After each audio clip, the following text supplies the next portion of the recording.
Today on This Week in Startups, Bindu Reddy is here. She's the founder of MyLikes, a very controversial, interesting, fascinating new company that hopes to monetize your social stream. They're going to turn you into the Google AdSense or something like that. She's going to explain it all.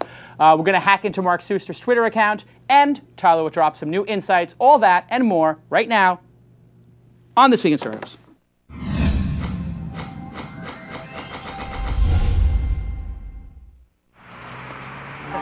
That's what it's all about, man. They said money is the root of all evil. What? Funny how it feeds my people. Yeah. We ain't gonna live like equals until we get the money, spend the money, and defeat you. Yeah. Money is the root of all evil. What? Funny how it feeds my people. Yeah. We ain't gonna live like equals until we get the money, spend the money, and defeat you. Hello, everybody. This Week in Startups, the train keeps moving. It is unbelievable. Anytime we find an amazing startup, we read about it, we write about it, and we get them on the program. One of those startups is MyLikes, which some of you may have seen I was tweeting about. Very fascinating company. So I reached out to the CEO, and she agreed to come on the program. We're going to have a great episode today talking about monetizing your social stream, Twitter, Facebook. Sort of controversial, sort of obvious. It's a lot to discuss. Tyler, how are you doing over there? I see you're calling in through Skype. Yes. So where are you? And you're in Helsinki right now, I understand? Right. And why are you in Helsinki? You can't say, but no, it has something to do with the squeal. Yes. Big clients. The big clients in Helsinki. So well, we'll leave it to the audience to figure out why you're there. I see you're bundled up as well. yeah, it's a little chilly over here. Wow, your fidelity's great though. It feels like you're in the same room. Yeah. Huh. What kind of food they eat over there in Helsinki? Oatmeal cookies. Is that what you're famous for? Yeah. Awesome. And how's the squeal going? Good? Awesome. All right.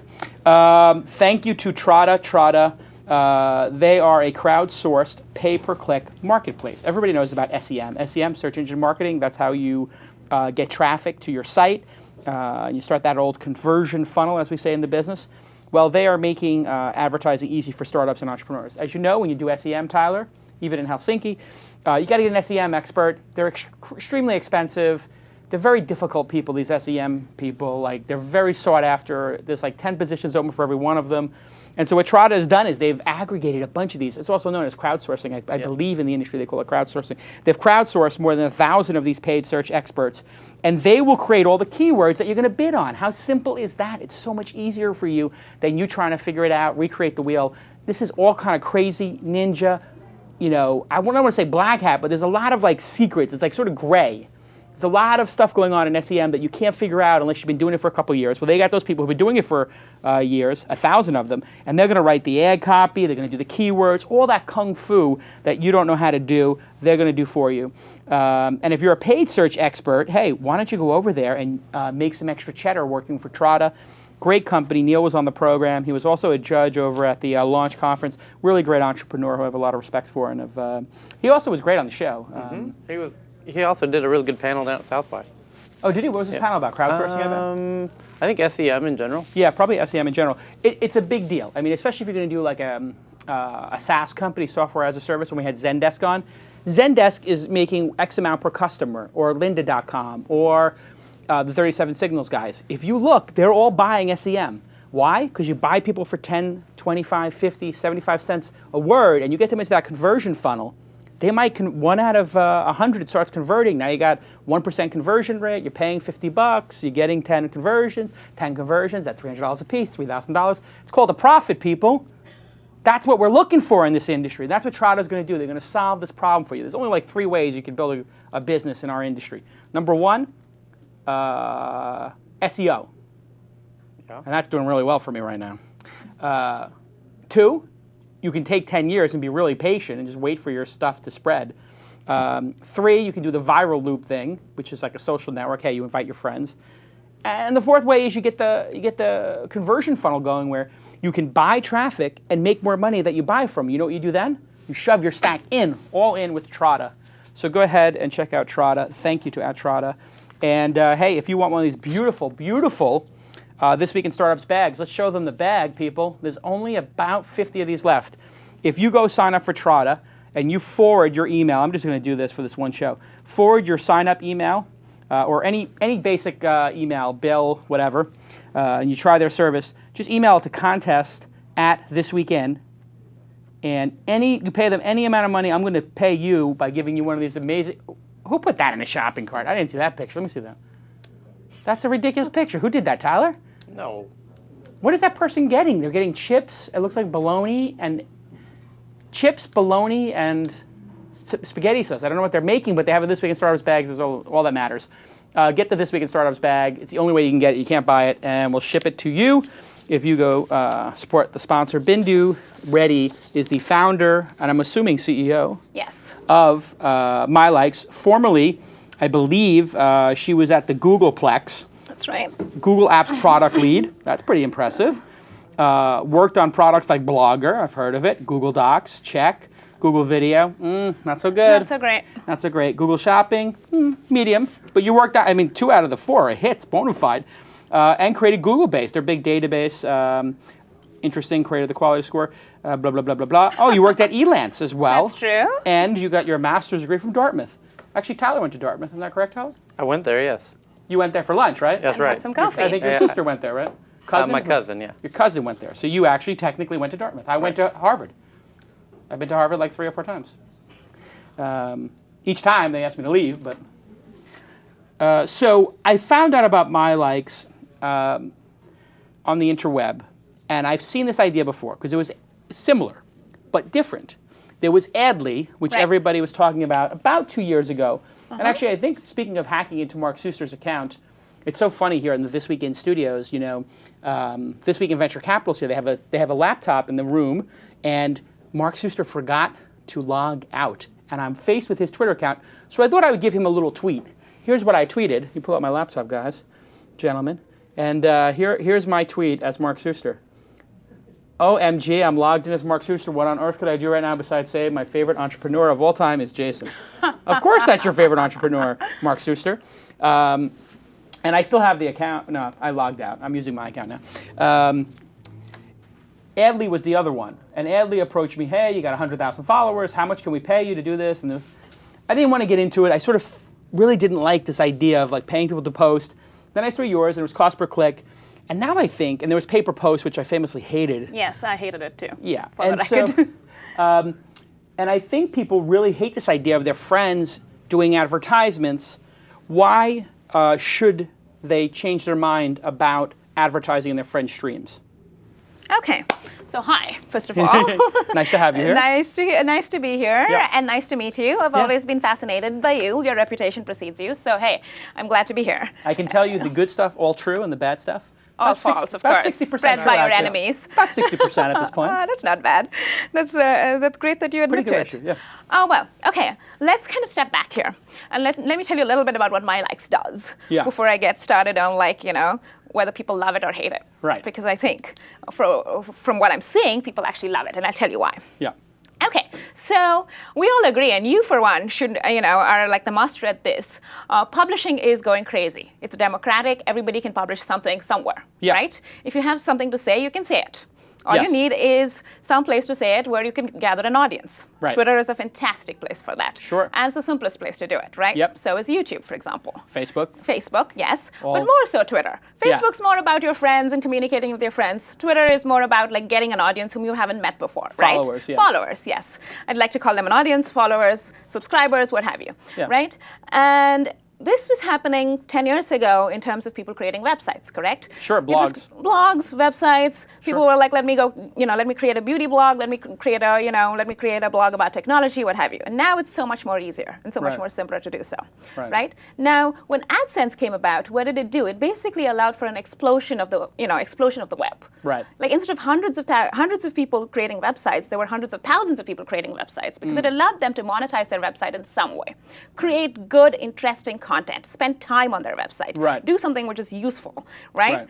And we are basically saying, hey, just like publishing is becoming democratic and publishing now are on these social platforms, MyLikes is basically saying, how do we enable the social publisher to become more useful, more interesting? How do we enable them to make money, but at the same time, create really good content so that they can get and gain a better audience? Now, the difference between MyLikes and your typical paper post or paper tweet or what have you is it is about what you like. So you get to pick and choose what you want to send to your audience. Right. So it's not like, hey, here is a sponsored, post, just go, slam it down your audience's throats. Right. You just actually get to choose what you want to do. Like, hey, this I think is relevant to my audience, therefore I'll send it. The Right. second big thing, which actually I just saw you speak about, Trada. Yeah. And the way you did that was so much more personalized, right? You were Yes. talking about Trada. Yes. It wasn't some random in-stream ad that you ran. No. Right? And therefore it was a much, much, much more powerful endorsement of Trada. It was. It was Right. very powerful indeed. Yeah.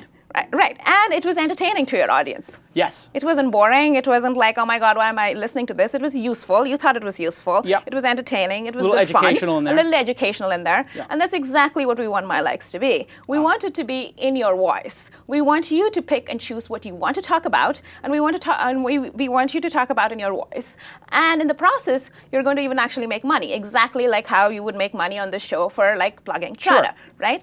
And so that's why I think the approach here is far more interesting, far more intriguing, and our whole goal is to be more scientific about the whole thing. Like you just mentioned, I'm from Google, and 90% of employees in MyLikes are from Google. And they're all Google engineers and some of my co-founder is actually the tech lead for AdSense, was the tech lead for AdSense. And so we understand advertising from a very kind of, a technical perspective. In terms of like, cost, and we are very familiar with words like cost per click, cost per impression, relevance, quality, engagement. So just like Google had an approach which said, hey, advertising should also be about quality, should also be about relevance, should also be as good as other content. Right. We have the same philosophy. So when you're on the service, Right. I'll just show it so people don't have to imagine. Here I am on the home page. We'll pull it up and you can follow along on the monitor.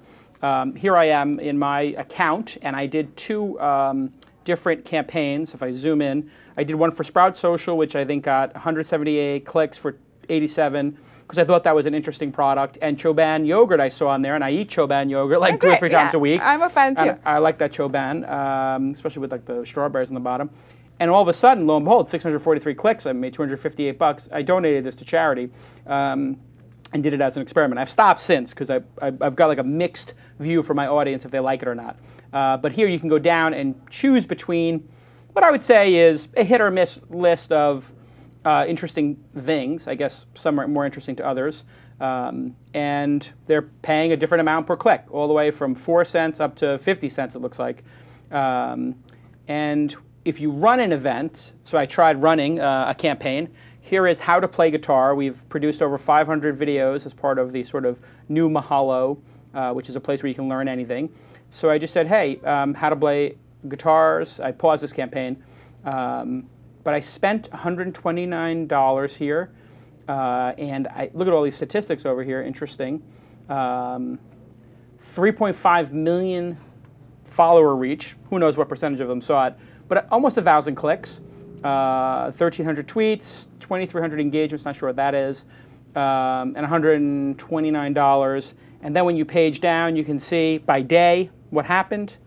And then you see down here who actually did it. And actually this person here, Mario1, seemed to be a large percentage of the clicks, 397 clicks. And I think I can go see the tweet too. Well, here's the person, and she's got, oh, this is her MyLikes page. Oh, wow, you redid the MyLikes page. It looks cute. But I can see her tweet, right? How do I see her tweet? Is that this Click one on here? the Twitter thing, yeah. Right That's there, all. I see it. Okay, so here's the actual tweet she did, or whoever this is. Now this is how you play guitar, impressive. And she got a lot of people to retweet it. How do I know that this is a real person and that this isn't just some like big machine? Because that seems like an awful large amount of clicks. She's got 60,000 followers. That's a decent amount. But how do I know these are legitimate? Clicks. Yeah. Yes. Okay. Good question. Yeah. So, I mean, this is actually one of the key technologies we've built. That is the idea of like trying to figure out who is clicking, whether they're real people. How do we get over spam? Because again, very similar analogy to Google AdSense here. I don't know if you remember, or I don't know if the older people probably remember that, one of the things that you could do with Google AdSense was to try and spam them and kind of make money if you're a publisher. And we faced similar kinds of issues. And what we've done is built over the last year almost a really good spam detection technique where we look at click patterns, we look at where the clicks are coming from. We look at who you are. Like if you were like a person who had 100 followers and got like 100 clicks, that's a problem. Impossible, right? So we look at about 15 different factors right now to judge whether your click is real or not. And we actually also do experiments every once in a while where we actually make sure that on the landing page we actually check to see if that's a real click coming from a real browser or not, just to ensure every once in a while that it's actually real people clicking on real things. So that it was actually the landing page was displayed in a browser. In a browser and a cookie was served. More than that, we also look at, for certain offers, we look at conversions. Like, are we getting actually people to sign up on various different sites? Sure. So, so we're all about trying to make sure that these are real people. And that's why this technology is not that hard to replicate, not that easy to replicate. It's not, you have to have machine learning and statistical algorithms to figure out what's going on. So for example, if you tweeted that out, you would get most of your clicks in the beginning. So if there are like a lot of clicks coming in like 2 hours later, that's a problem, right? And then we also compare your MyLikes tweets to other tweets. So if you are just getting a lot of clicks only to your MyLikes tweets, that's an issue too. That's interesting, right? So you can see the statistics. You can see that through Bitly and all of those other stuff and compare it, and you can look at your engagement and whatnot. And isn't it, I'm in my example, I was just sending people to our YouTube page and hoping we get some subs. Right. But if I was doing it more scientifically and I was tracking actual conversions to buying, say, something, then I would actually know. Know for sure, yes. Know for sure. And if I paid, whatever, 5 cents a click or 10 cents a click, I don't really care if actually there's a little bit of fraud going on or a little bit of gaming going on, because if the conversion's working, I'm still in the black. Right. It's sort of the secret of Google, right? I mean, there's a certain amount of click fraud going on. Right. I mean, the thing is, we can say, yes, there's a certain amount of click fraud going on in Google. And Google, over the ages has built the same thing. Do as much as possible to get rid of click fraud. And we're doing as much as possible to get rid of click fraud. Right. Do we have zero click fraud? No. No, right? I mean, we have some amount. But you're right. We look at conversions all the time. Like, for example, recently we had 1-800-Flowers do a promotion with us. And that was about actually buying flowers. And they were really happy because flowers got bought. We actually have an ongoing promotion, ongoing campaign actually with a fashion site called Hot Look. And they look at, we look at I know Hot Look, Okay, we look at subscribers for them, and we track to whatever metric that they want, and that is a classic, way of making sure that there is minimal to no amount of click spam click fraud as much as possible. So now, what about disclosure? Yes. I noticed when I first started, it didn't force any disclosure, I don't think, but then later on, it put a little --AD at the end. Right. So you added that feature, I guess, at some point? No.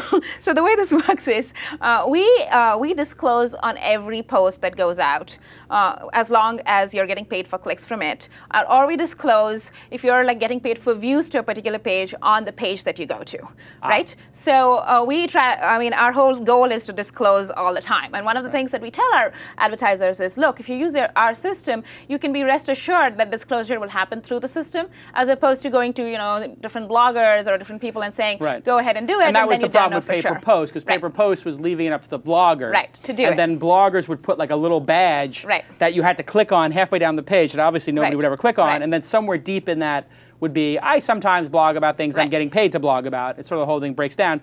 Here, is the best practice just going to be like an M- with the word ad at the end? Well, we do different things for different platforms. For Twitter, we do ad because Twitter is a 140 character, it limits us. We can't write a long thing saying this has been blah, blah, blah.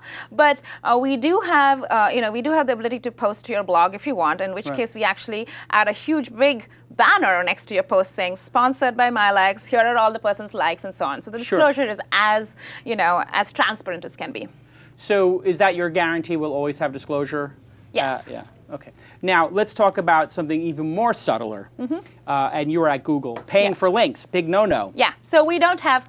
Yes. So one of the reasons I hated pay-per-post was because people were getting SEO, like kind of link-based. I mean, that was the reason they were using it. Right. Exactly. I'm going to give people $25 for doing a post. They're going to link to me. Right. That's a lot cheaper than text link ads charging me $200 a post. Exactly. So we have no follow. And so we don't allow for that. So you cannot use our service in any way, shape, or form to get on Google search results. On Twitter, similar to, Twitter doesn't you can't tweet a bunch of links and somehow turn Twitter has no follow on everything. Exactly. There we go. So, we obviously don't want anybody to go up on your Twitter There Google is a results. little bit of social value or social SEO, as some people call it, to things being tweeted and Facebook that isn't very clear yet. So do you have any insights into if something gets tweeted, even though it's no follow, do you think Google or Bing or Yahoo are looking at things that are tweeted for signals of quality, and there's a way to sort of encapsulate these things as promotions? Mm-hmm. Or do you think they don't have to be encapsulated as promotions because things like Adly, if Kim Kardashian is tweeting something, right. Or let's say Kim Kardashian just happens to work at Shoe Dazzle or happens to work for Skechers and she says, I love my Skechers, does that need to be disclosed or not? Okay. I mean, I have a personal opinion to this. Yeah, let's hear your personal opinion. That's most important as a founder. Okay. So I do think a lot of celebrities especially, I mean, some of them do use Adly, but a lot more of them, I feel like, actually take equity or take some amount of money, which is not direct, like the Shoe Dazzle example with Kim Kardashian. Right. I believe there is an Ashton Kutcher example with Pop Chips or something. Yeah. And I do believe he's also, I think does Ashton do Casio or Canon? I'll have to check. Nikon. He does Nikon. He's like a Nikon. So Right. My sense of this is disclose. Because just disclose. Just disclose. Because it's just simpler, it's more transparent, and you don't get into this position later on which says, oh, you said all these great things about Nikon or Shoe Dazzle because you just happen to have equity in it, right? Yeah. And just saying it beforehand and just saying, yes, I took equity because I thought it was a really cool product. No harm done, in fact. Right. I think people appreciate you for that. It does tend to be entertaining and educational. Right. And you probably, I mean, okay, so here's an example. You actually don't lose much by disclosing at all because people believe that by disclosing somehow, they're not going to get that many conversions. So we've done multiple tests where we've seen that if whatever you're talking about is relevant to the audience and if it's entertaining, then the number of clicks and conversions you get is almost the same, if not more in certain cases. Yeah. Then, I mean, hey, listen, if Ashton if I'm talking about Trada, right. And exactly. I've made the promise to my audience, I'll only allow sponsors on the show that I personally endorse or would use. So that's my filter. Right. But if Ashton Kutcher is going to put his name on Nikon, I know Ashton's got a lot to lose. He's not, I mean, Kim Kardashian, she'll do anything. I mean, I've seen the video. Tyler showed it to me before the show. But she'll do anything for money, apparently, or fame. So, I don't think there's any sort of expectation that, I don't think Skechers are good shoes because she uses them. I'm actually probably think that those are the worst shoes you could get, probably. I have no opinion on Skechers. Tyler, can you explain this to me? Why would you use Kim Kardashian as your, wouldn't you think that if Kim Kardashian wore Skechers, that would mean that Skechers are cheap, trashy shoes? No. No? No. Is Kim Kardashian stylish? I thought she was trashy. She is epitome of style for young women. What? Yes. You have to travel the whole. You're in LA. Ah. You need to go. Well, you're in Helsinki, so I mean, what does that mean? Right. Over here in Helsinki, it's totally different. You're kidding me. No, really? whatever Kim touches turns to. Well, I don't want to say bad things because I know Shoe Dazzle's a friend of ours, or a friend of ours, and I know that's a very cool product, but it's just also very confounding sometimes when they pick these sponsors. Okay, so one more thing here on this. That's probably been a really smart move on his part. Yeah, I think it's probably brilliant. Well, I mean, one of the issues here, I think, is context, because when you see Ashton Kutcher during a TV commercial, goofing around with the camera and taking pictures with some girls at a party. I don't know what that commercial is. I've seen it like a million times. It's a commercial. So I don't have any expectation that this is Ashton, is telling me like, oh, you should really try Abbott Kinney pizza because it's delicious. Right. But in my Twitter stream, you are going upstream because I don't expect this. And that's what I found is people do not expect me to be selling in my Twitter stream, unless I'm selling what I'm doing, which is sort of what everybody does on Twitter. Okay, so how do you deal with that uphill battle? Right. And Tyler, I expect an insight this episode, even though you're coming from Helsinki. Okay, so a lot of people, when they're talking to their followers on Twitter, are recommending things. Right? All the time. All the time. It's like, hey, I checked out this restaurant. I checked out this. I went to this cool show last night. Right. Or I went and bought these shoes. In fact, I'm a lot about brands and liking things anyway. And part of the reason it's called MyLikes is like I'm just so much about likes and recommending things to people that I was like, look, you that's like what the people consumption. Do. I like the consumption. I'm the ultimate consumer. Right. And that's okay. Revel well, that's what America is, right? Absolutely. Okay. So and it's fun. I mean, these things are like do cause your happiness set point to go up, as I call it. Right. Not too bad. Emotionally, it makes me happier. Anyway, so. But for how long? Did you crash? Are you one of those people who just goes and buys shoes because you're depressed and then you get this like quick elation? I think there's something. What is that the called? The ups and downs. Like people who there's a psychological thing in the DSM-4 now. The serotonin kick when you the serotonin kick when there's certain people when they shop, they get the serotonin Serotonin kick, kick. and they self-medicate by shopping. Just like hoarders self-medicating Except by I not don't throwing stuff have away. to be depressed to shop. I just shop. But can you admit to yourself you're self-medicating? I'm joking. No, you can go for it. No. I don't know if I'm medicating as much as I really believe in in pleasure. I'm very hedonistic. Let's put it that way. When it comes to like food, when it comes to clothes, when it comes to like drinks, stuff. I like stuff. Right. And I like consuming stuff. Right. And I'm happy to admit that. Right. And I think a lot of people do that. And I think a lot of people talk about that. Right. Right? So when we're talking about your likes, we are talking about you kind of doing something which you already do on Twitter, actually, to a great extent. Now, for example, we have a bunch of people who are into beauty, right? These beauty bloggers who are on YouTube, they're all about makeup tutorials and whatnot. Right. They typically, send out tweets for us for like fashion, for brands, for makeup, and it's really, kind of it really fits in very well into that Twitter So stream. you Now, get makeup advertisers to give them makeup, and then they do a paper video essentially where they talk about the makeup and use it, and then they give their review of it. right, and they give their... What if they think it sucks? Huh? What if they say this? I hate this eyeliner. This Maybe eyeliner. they can say that, and they can just say, I don't want to endorse it. We Oh, just wait, give them. so if they they- don't have to choose to talk But if about it. they, oh, I see. So by saying it's my likes, Yes. you're not You able to you take don't it. get to track your hates. We not- could have another It's site not called my My opinion. Hates. It's not my opinion. It's not my opinion. It's my likes. Right. So Right. it's my opinion as long as I like it. Right. Exactly. So that shelters you from having somebody have a bad opinion. But are they allowed to have a bad opinion about it, or can they have some negative? Can they say something negative in it? Like if they like two things about this mascara, but there's two things they don't like. Yes, actually. Yeah. As long as we feel like, and as long as the advertiser feels like you're not willfully hating them, Right. You can, because it's in your own words, you can say, hey, these two things are great. But we've had a big makeup company called BH Cosmetics who does this on a monthly basis, and they talk about their eyeshadows. And while a lot of stuff is positive, they do say, hey, this is not great for this particular reason. But that said, I do recommend you guys buy it, and so on. Ah, interesting. So it is in their own voice. So it doesn't have to be all extremely positive and extremely glowing, as long as it is an endorsement. But that said, it's your like, right? Fundamentally, it has to be something that you like.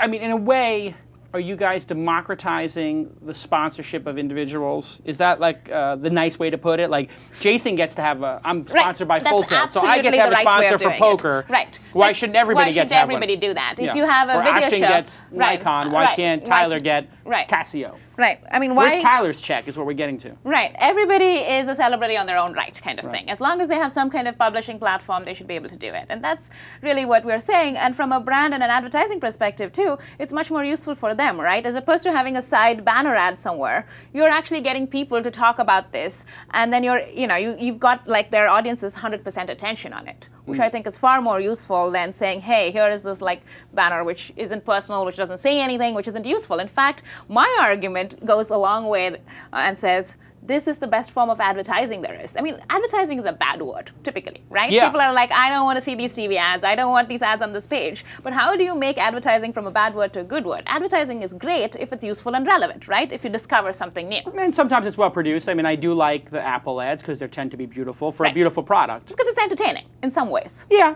I It think has so. good music and it looks good. And Well produced. Well produced, okay. Yeah. Better said than me. Right.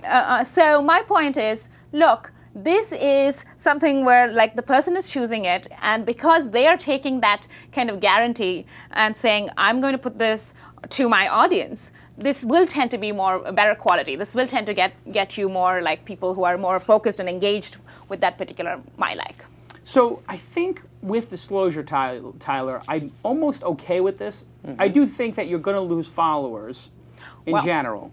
Okay, so Yeah. we 'Cause we're this very is- scientific. Wait! Don't we gotta get the Tyler. No, inside. she wanted to interject on your point. All that right, you all lose right. followers. So, but am I going to lose followers? Because I think I asked my followers, and they're like, I would unsubscribe. Okay, so I don't want to hear we you. want to bet. We'll do a test. Let's bet on it. All right.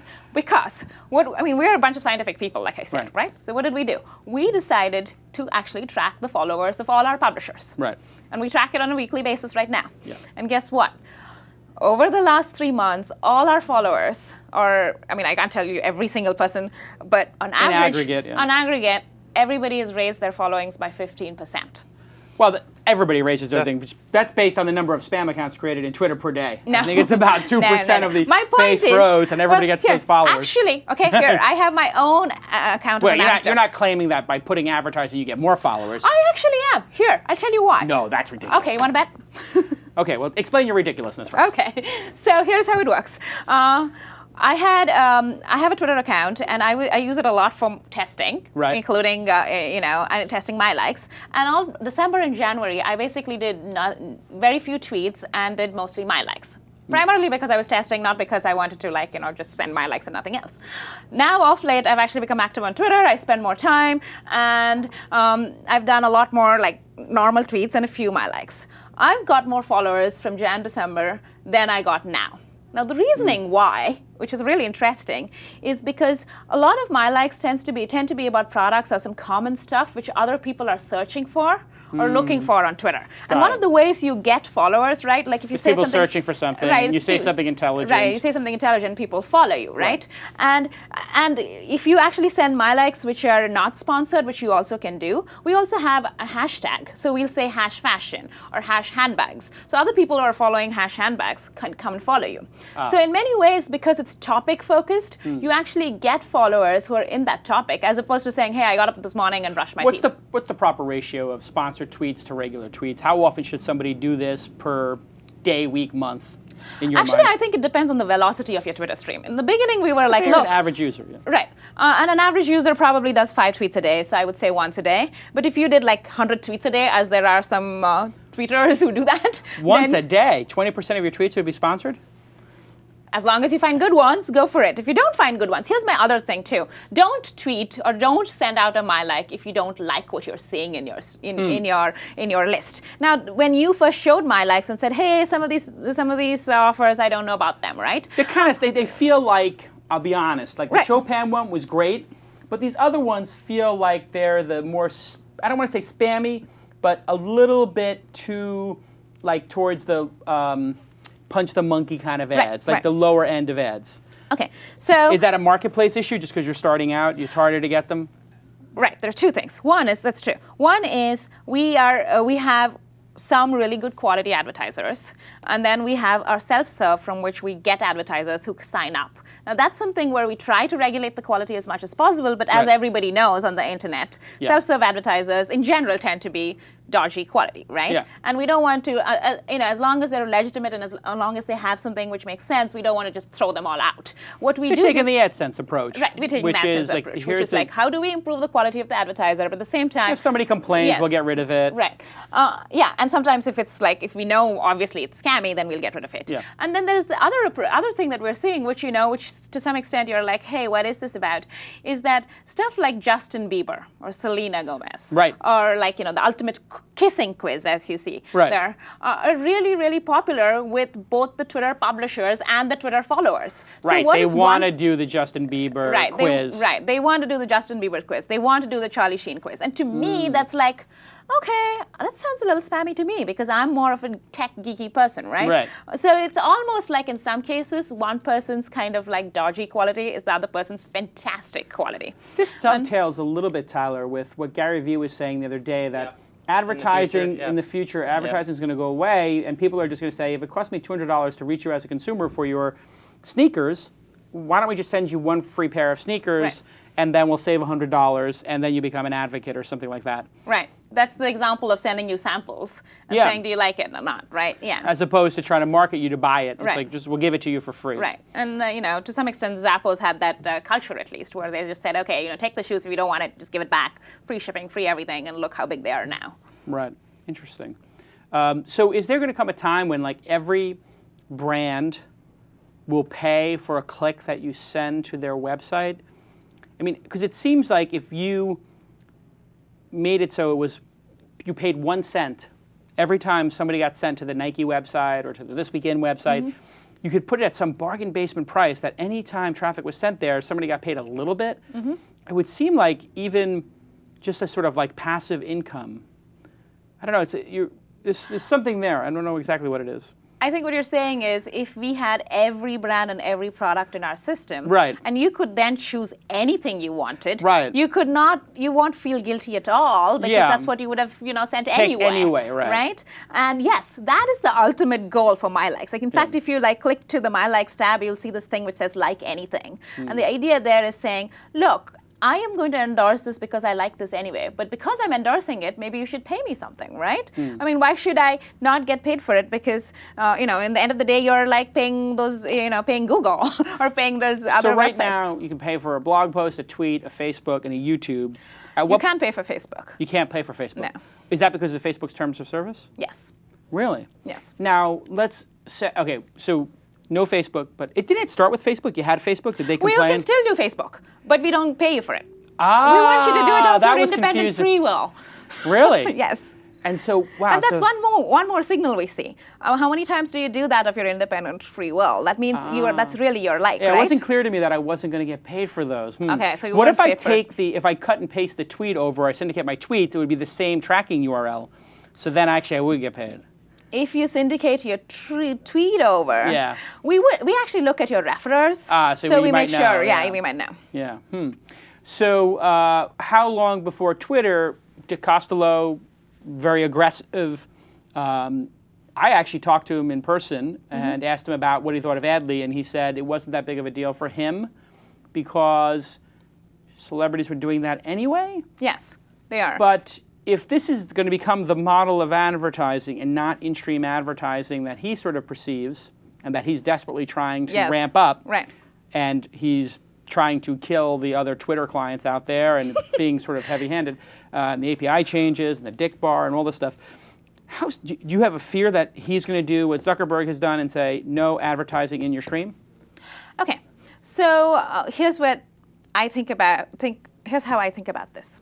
Twitter, to me, is more of a publishing platform. Right. Now, Twitter can go ahead and say what they want to say, which is like, hey, we don't want you to do this at all. Now, by doing that, I think they antagonize a lot of their really large users, which doesn't have anything to do with MyLikes, as Dick Costello pointed out to you. Yeah. Like from Ashton Kutcher to Rihanna to, I don't know, Charlie Sheen, who recently joined, get this, actually joined because he could monetize his Twitter stream. Right. Right? So, That's the only reason he joined Twitter. Right. And to me, it makes... Winning. Duh. Yeah, and to me, it makes very little sense for Twitter to do this and antagonize all these people. So it seems like what Twitter should be doing is encouraging this or doing this themselves even, not that I want Twitter to, because it could make Twitter better. Like if you did this right, you could get people actually, posting better tweets, and that's what we see consistently. Well, I've always wanted right? a pro account for Twitter where I could get some kind of metrics Right. and put an ad on my page or Right. change the Change design of my something. page. Exactly. So I told Biz and Ev and Jack, let me pay $100 a month to have a pro account Right. where I can customize my landing page, or Right. $500 a year and for this they were business. considering this some time They ago. were, yeah. Right. I don't know was- what they're up to now, but yeah, I think that's something they should definitely do. And I think my sense of this is Twitter has about 10 different monetization ideas that they can follow and that they should. And their bigger thing, if I were them, and I mean, if I were a PM or even like Dick Costello, I would be making Twitter much bigger than it is today, right? Because the issue that Twitter has is Twitter is a fantastic platform, but it's so much smaller than Facebook still. Right. And it's still the question of growth. And there is some really interesting stuff that happens on Twitter which you cannot do, things like even retweets or the virality, which doesn't happen on Facebook. Right. So I feel like they need to focus a lot more on their growth. Worry a little bit about monetization, but monetization will come. I mean, they're already a multi-billion-dollar company. If they, if they have 30% of the, people who are on Facebook tweeting, Yeah. they would be in a fantastic position. Why should Zuckerberg allow MyLikes? Zuckerberg doesn't, last I know. Right. So if you were making the argument to him, I'm Zuckerberg right now, why would you argue that he should let people do it? The only reason he's not allowing it is because he wants to do it himself, right? Right. I mean, this has been his DNA anyway. It's like Beacon. I mean, Right. he thinks this way. I mean, you look at Facebook, they think exactly like this. They think that endorsements and product suggestions and recommendations are what people do. Now, it's not really clear that they're going to go about doing this because they tried to do something along these lines with Beacon where they were not paying the publishers, but at least you knew what they were doing, and they got into all sorts of legal trouble. Yeah, because privacy. I bought issue. tickets on Fandango Right, for exactly. Exactly. some crazy romantic comedy, Right, and right. that damaged my reputation as a tough guy. Right. And I mean, I admire Facebook for being bold, but I feel like as they become bigger, they also need to be a lot more conservative. They also need to be like kind of like aware of what's going on, and that's what they've become. So I feel like something like this can be done if you are bold.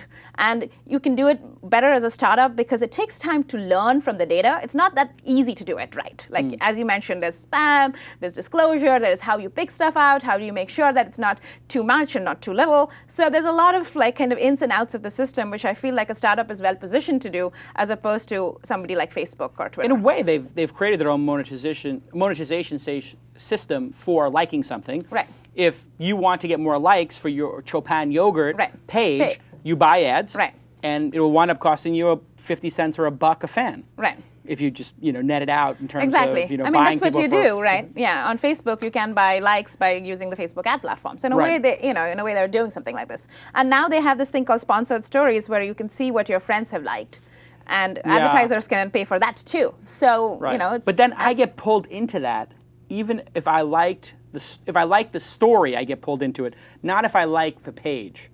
Right. So if I like Chopin yogurt, or let's come up with if I like Acme yogurt, right, they don't pull me into that story. It's if I like the story of Acme yogurt, then they pull you in. Then they pull me in, because but that's sort of an endorsement. Right, that is. That's exactly. And so they're using you as an endorsement. It's kind of BS. Right. Why? I think if I like the ad, they never said to me, "Oh, we're going to use you as an endorser." They never said that. And then what am I getting paid? Right, and you're not getting paid anything. It feels kind of criminal, actually. Tyler. What's the story? Is it criminal or not? Give me your Tyler's verdict. Criminal is a little, maybe in the e-court system it might be criminal. Well, that's what I'm saying. I'm taking it to Tyler court. What would Judge Tyler say? It's clearly misleading? Mischievous. Mischievous, Where does mischievous on the Tyler scale of guilty? You could mark it down as brilliant, or you can mark it down as sinister, depending on what mood you're in, really. Yeah, okay. Interesting. Tyler, any questions for you? As an entrepreneur, you have to acknowledge that it's somewhat brilliant. Well, the dude is brilliant. I mean, nobody doubts that. Like using your own friends. But as you're saying, you would, as a PM from Google, they would never let you guys release the stuff that he released into the wild. They would be way too concerned. There's like privacy checks and everything. Well, they did do Buzz in the beginning, and Buzz auto-followed people. Yeah, I thought that made sense. It did or did not? It did. Like, if you're in my address book, of course I want to follow you. That seemed, I don't know how they... I think it made sense too. Yeah, I didn't see anything wrong with that. Except, I guess, some people, there was somebody who said, like an ex-husband who had been... Well, they had this ex-husband who was or- stalking her and then suddenly found her Buzz stuff. But my point was, look, what did you expect? It's your Buzz stuff. It's public stuff. It wasn't stuff which was like super private or something. Right. And, it felt like Google got caught in the crosshairs, kind of almost like it was unfair to Google. Why did you leave Google? Because... is it too slow? It's not exciting enough as a PM? Yeah, it's... And be honest, Yeah, being honest. Well, Google's a large company. I mean, that's really the answer, 20,000 people, Yes. And it is hard to, move things fast, right? And at the same time, get things done. But, there are pros and cons. If you do get things done, then you have, this wide audience to which to release something to. Yes. And sometimes that's actually negative, and, especially if you're trying something bold or controversial. It's not really clear, Wave or buzz. Right. It's not really clear throwing it out to the whole planet is such a good idea, as opposed to out there trying to innovate and have your own little startup where you can get a few thousand users to start using it. Are the people there too smart for their own good? Like, you have all these brilliant people and engineers. Do they just sort of talk too much and maybe not release enough product? Oh, that's one of the that's not my critique. I can't critique it. I wasn't in there, but that's one of the things I heard. It's like you have so many smart people that they like to talk about these big issues, but maybe not try things as much. And that was what Larry Page, I think, people say he's going to create the new, more aggressive Google where they iterate more. Right. Do you buy that? Is that? Oh yeah, I definitely buy that he's going to create a more aggressive Google, because his general personality has been to be more bold, more take more risks and so on. So that I think is a given. I do think there are really, really smart people there. But then I also do think that if you put a bunch of really smart people in a room together, what happens is while they also come up with great ideas, they might also come up with great objections.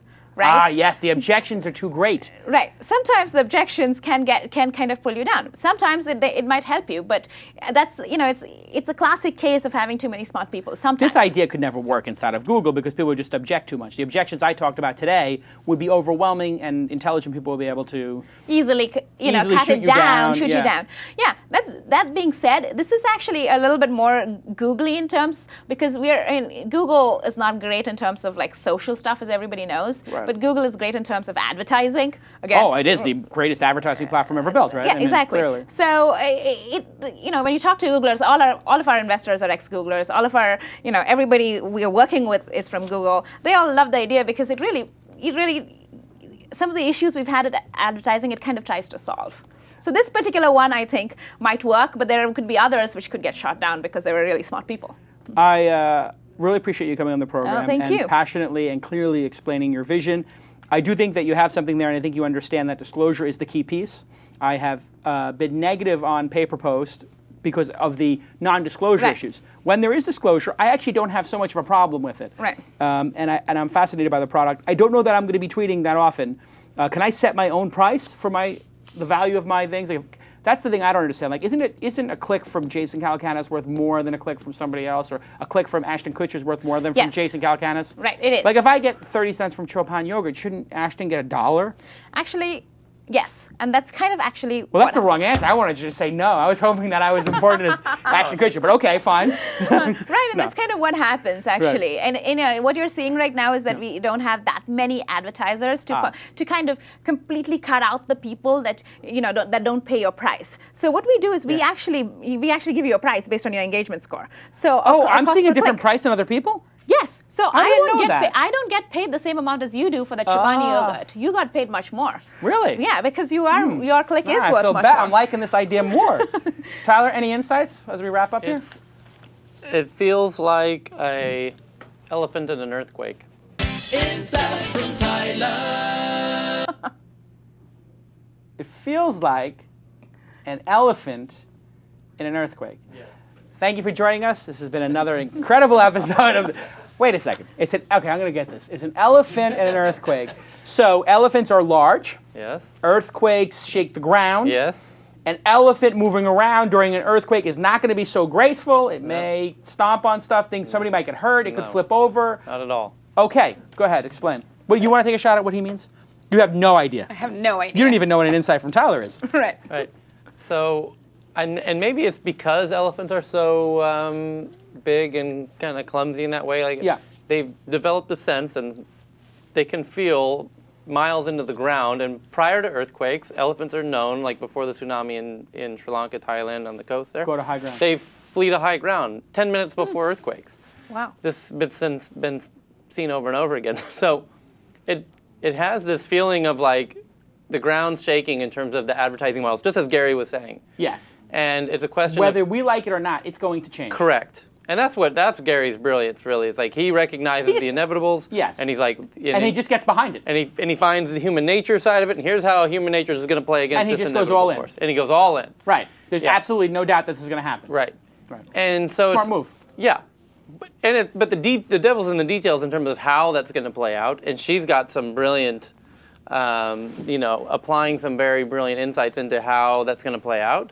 More thought out, perhaps better than anyone else we've seen. Well, I mean, certainly better than pay-per-post, but that's a low benchmark. Certainly better than pay-per-post, because he was doing it, maybe more for the short-term gain. That's right. And you're doing it, you're going for the long term on this. So I think disclose. Right. So, and she's taking a very methodical approach to it, which is definitely the right way to go. So it's the inevitable. It is the inevitable. It just depends on who's going to get it right. Right, exactly. The detail. Devil's in the details. Yes. Right. All right. So good luck to you trying to be the elephant in the earthquake. There's a T-shirt coming. And everybody go try MyLikes.com. Yes. Go take it for a spin. Don't ask people to click on your ads because that's a big no-no. Yeah. Thank you, Trada. Thank you, Trada. Speaking of sponsors, what a great sponsor. I feel so honored and privileged to have at Trada, a company that I believe in. and a CEO and a founder who I love, who I met. I just happened to meet him when I was in Boulder, and I was like, wow, this guy's impressive. I want to invest in this company. And he's been a great sponsor and a great friend. So thank you at Trada. Everybody thank them. If you want to be on the Shark Tank, or you want to pitch your company on the Jason Shark Tank, not Mark Burnett's, or ask a question, ask Jason at This Week In. Be sure to follow us, twitter.com/TWI Startups, TWI Startups. And follow Tyler at Squeal, SKEAWL. Wow. What? Whoa. Squeal? How the frick do you spell that? Squeal, SKWEAL. Yeah, it's phonetic, like a kid. Yeah, would like spell a thing. Yeah. But is that how you spell squeal in the real world? Squeal actually has multiple spellings in the dictionary. Yeah, so it's one of those weird words. WEAL. Right. Wheel, squeal. Everybody follow at Squeal. And everybody load that as your default homepage browser on your iPhone and your Android. Subscribe to us, youtube.com/shows/TWI Startups. There you go. I think we're done with the plugs. Everybody go see Matt and Will at Chuckles Comedy Festival, March 30th. They'll be on stage at the Chuckles Comedy Festival, and 2-for-1 tickets. We'll see you next time on This Week in Startups. That's what it's all about, man. They said money is the root of all evil. What? Funny how it feeds my people. Yeah. We ain't gonna live like equals until we get the money, spend the money, and defeat you. Yeah. Money is the root of all evil. What? Funny how it feeds my people. Yeah. We ain't gonna live like equals until we get the money, spend the money, and defeat you.